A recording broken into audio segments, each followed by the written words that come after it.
Hello, I'm Serven Suzuki, speaking for ECHO, the Environmental Children's Organization. We're a group of 12 and 13-year-olds trying to make a difference. Vanessa Setti, Morgan Geisler, Michelle Quigg, and me. We've raised all the money to come here ourselves, to come 5,000 miles to tell you adults you must change your ways. Coming up here today, I have no hidden agenda. I am fighting for my future. Losing my future is not like losing an election or a few points on the stock market. I am here to speak for all generations to come. I am here to speak on behalf of the starving children around the world whose cries go unheard. I am here to speak for the countless animals dying across this planet because they have nowhere left to go. I am afraid to go out in the sun now because of the holes in our ozone. I am afraid to breathe the air because I don't know what chemicals are in it. I used to go fishing in Vancouver, my home, with my dad, until just a few years ago we found the fish full of cancers.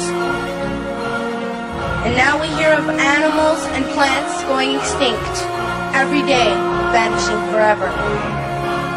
In my life, I have dreamt of seeing the great herds of wild animals, jungles and rainforests, full of birds and butterflies. But now I wonder if they will even exist for my children to see.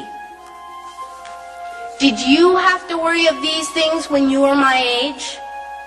All this is happening before our eyes, and yet we act as if we have all the time we want and all the solutions. I'm only a child, and I don't have all the solutions. But I want you to realize, neither do you.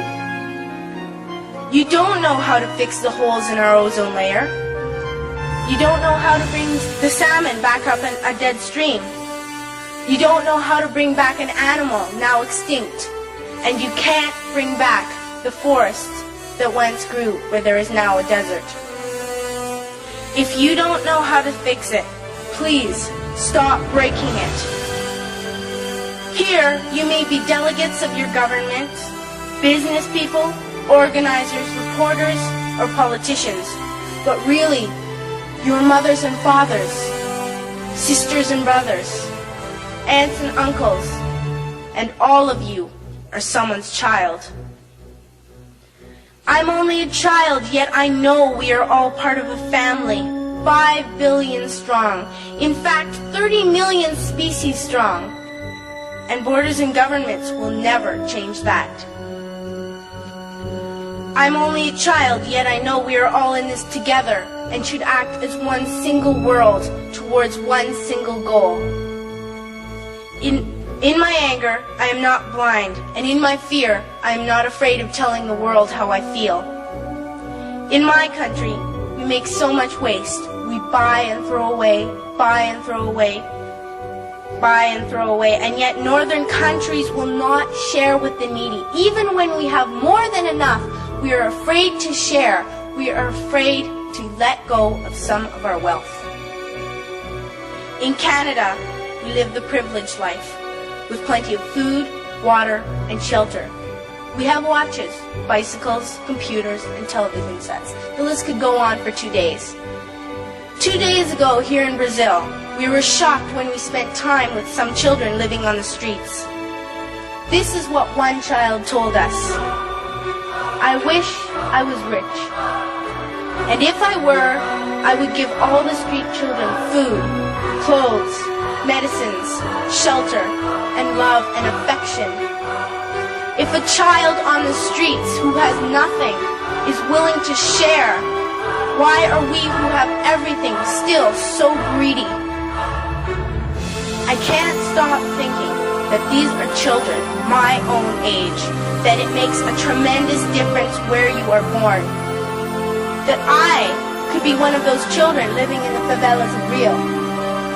I could be a child starving in Somalia, or a victim of war in the Middle East, or a beggar in India. I am only a child, yet I know if all the money spent on war was spent on finding environmental answers, ending poverty, and finding treaties, what a wonderful place this earth would be. At school, even in kindergarten, you teach us how to behave in the world. You teach us not to fight with others, to work things out, to respect others, to clean up our mess, not to hurt other creatures, to share, not be greedy. Then why do you go out and do the things you tell us not to do? Do not forget why you are attending these conferences, who you're doing this for.